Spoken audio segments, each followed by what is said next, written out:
I thought I'd be happy now. Running into one of the top performing athletes in Germany and hearing that a few years ago was one of the most heartbreaking moments in my career in coaching. Actually, what he said was, you know, Guido, I have the career. I play for one of the best clubs. I got the wife, the car, the money, the house, and the fame. I thought I would be happy by now. And it broke my heart. It broke my heart because it reminded me of another story. My name is Guido Szymanski and I used to be a performer. I started off as a ballet dancer, then changed into acting and then moved into singing. And so naturally, I did a lot of work in musical theater.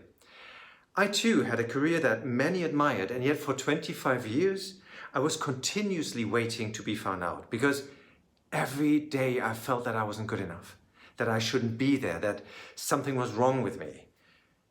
Inside, I felt very different to what others seemed to see in me, and every little mistake I made stuck to me and weighed me down even more than the ones before. And I never thought it was possible to perform or to just live with confidence and with ease.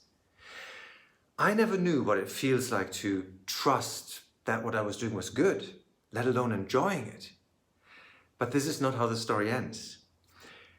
At some point, I discovered tools that allowed me to let go of these old patterns, those old beliefs that kept me stuck, that kept me running into the same walls over and over again. And I started applying them. And I started changing. And I started feeling differently. In return, I got very different results.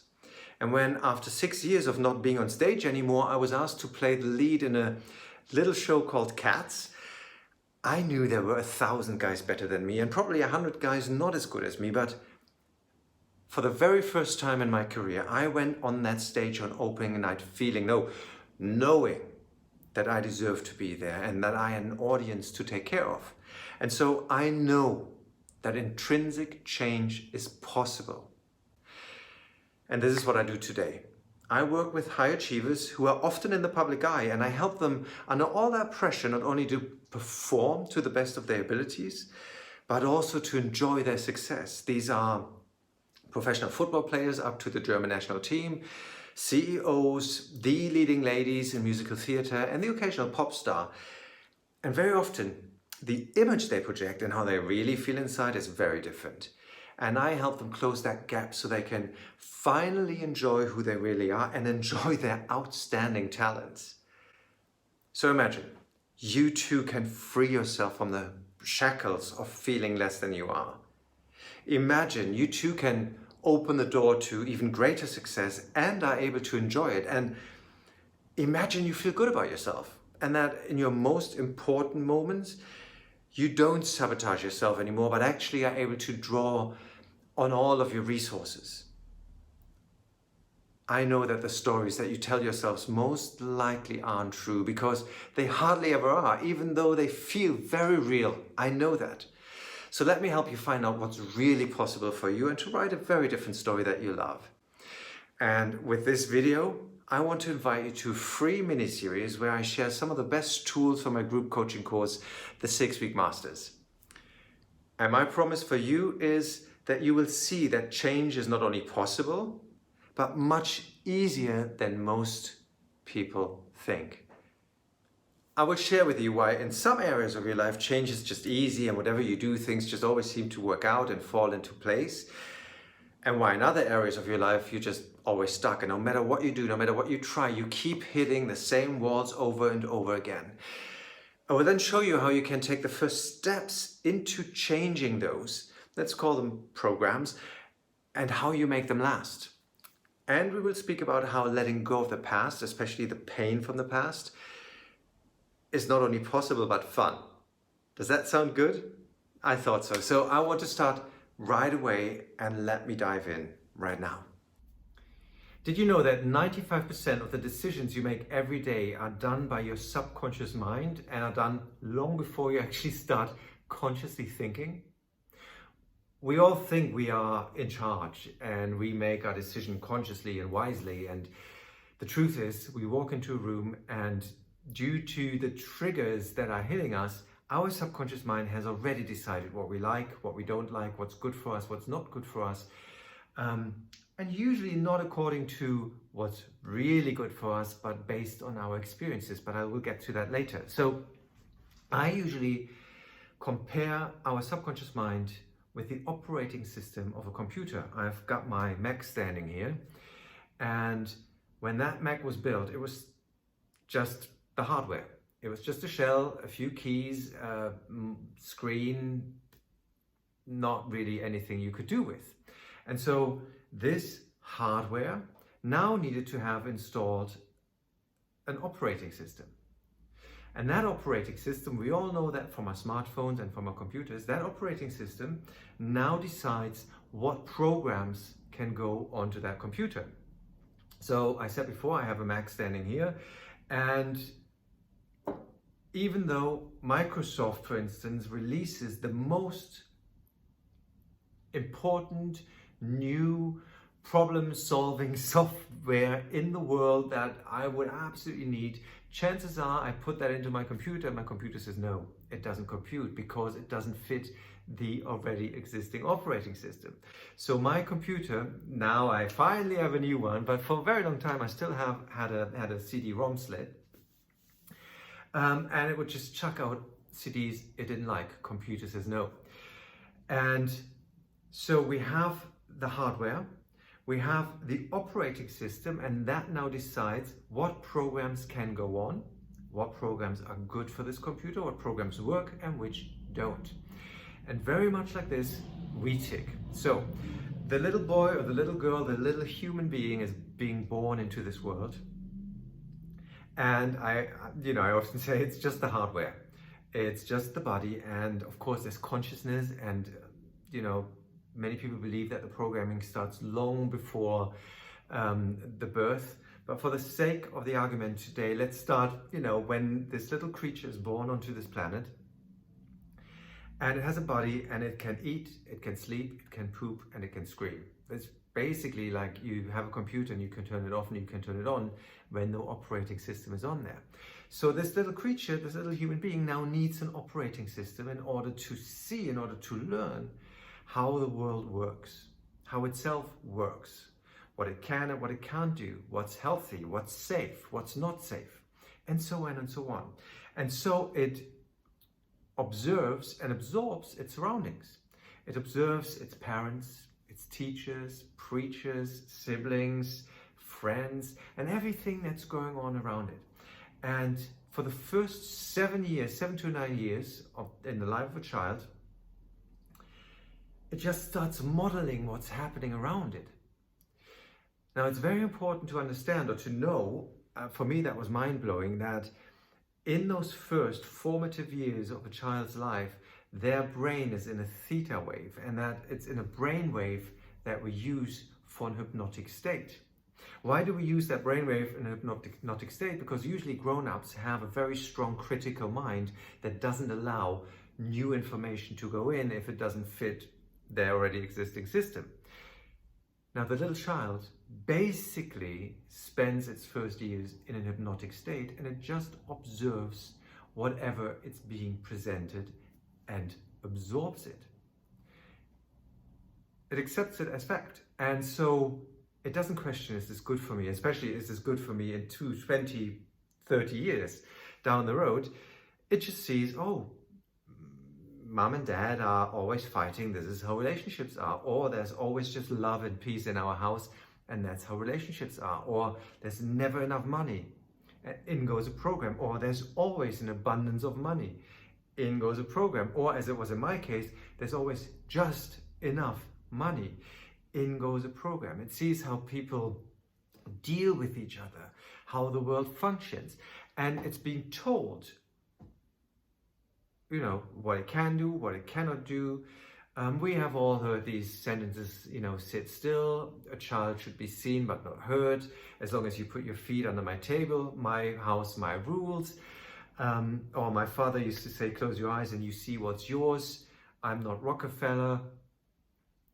And by the time a human being turns 18, it will have heard 100 to 200,000 times, shut up, stop doing that, who do you think you are? stop doing that. And so, of course, we accumulate a lot of beliefs about ourselves. Now, little disclaimer beforehand, a lot of our programming is good. I usually joke and say, otherwise you would be falling off your chair because you know you haven't learned it. But you're sitting here, you're probably watching this on your phone or on your computer, you have a roof over your head. So most things in your life work. And so the programs are good. But if there's areas in your life that you feel you can expand, you feel you can do more, it's time to explore those programs. So now, the little boy, the little girl runs around and it collects different ideas, different beliefs, different programs from parents, teachers, preachers, siblings, friends. And it puts it on like different sunglasses on top of each other. And so it now starts seeing the world through those filters. And that is the operating system. Anais Nin said so beautifully, we don't see the world how the world is. We see the world how we are. And it's 100% true in my opinion. So now we have installed these beliefs, our operating system. We have learned what we can do and what we can't do.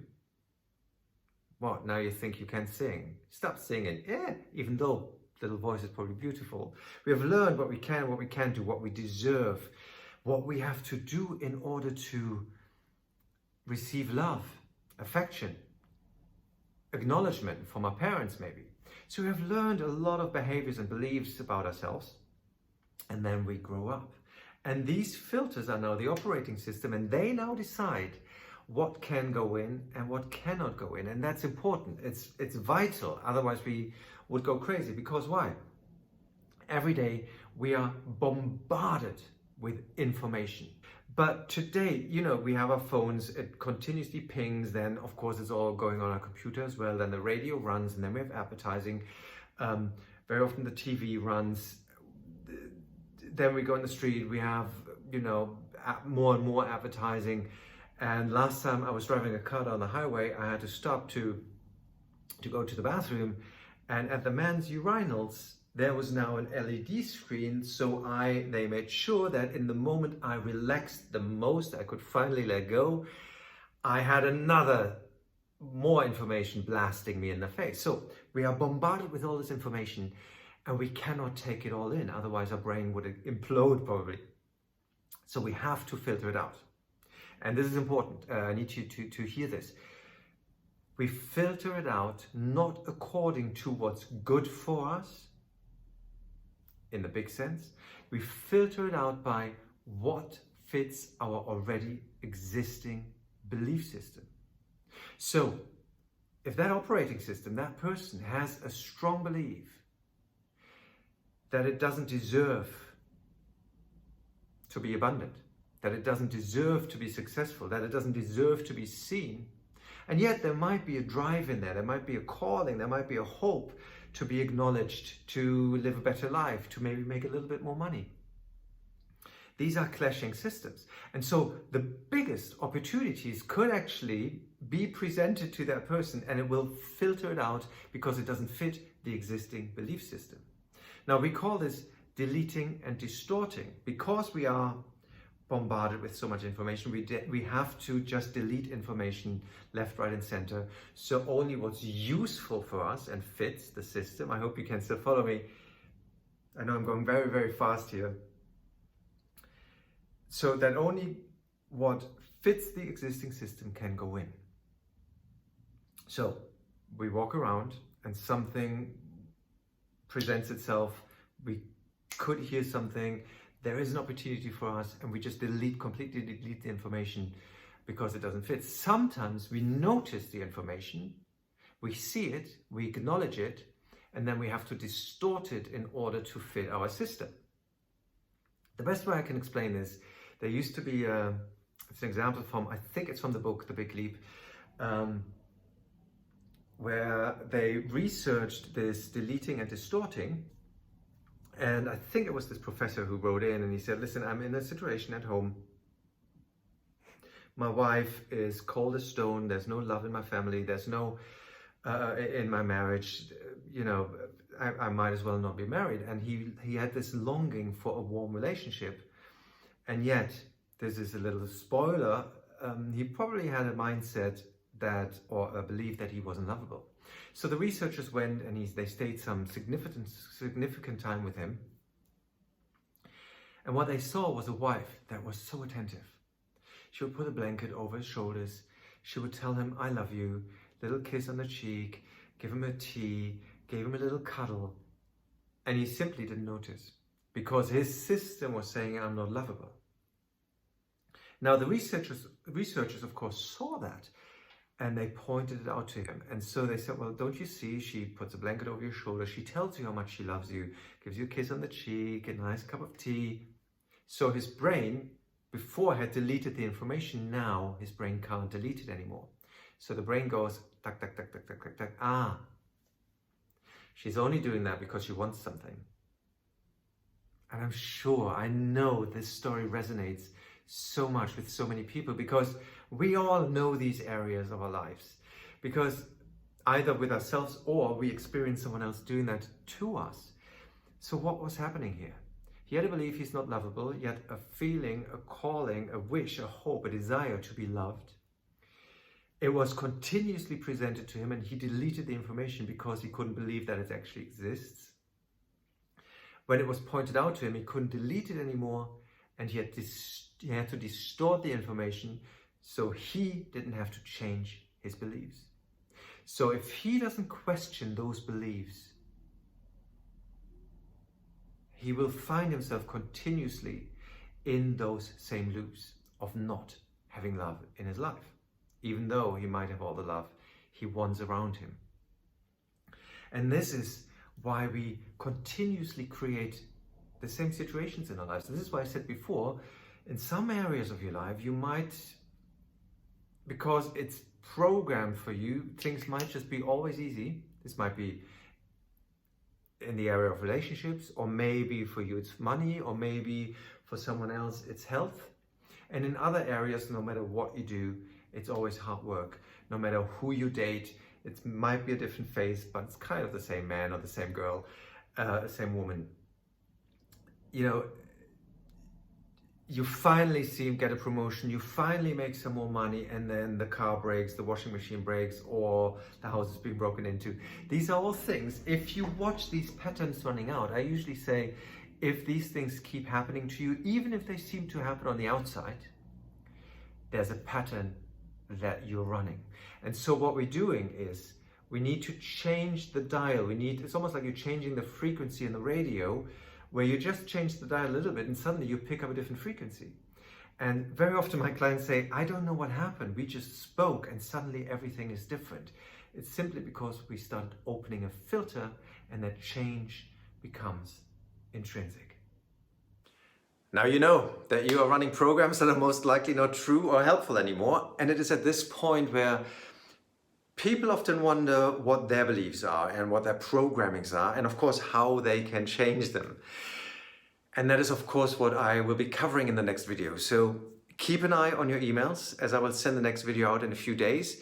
And if you're not on my email list yet, please subscribe somewhere on this page, wherever I can fit that in, simply to make sure you don't miss anything. And also please let me know in your comments below or on social media what you think. I want to hear what your questions are and how I can help you. And hopefully I see you in the next video.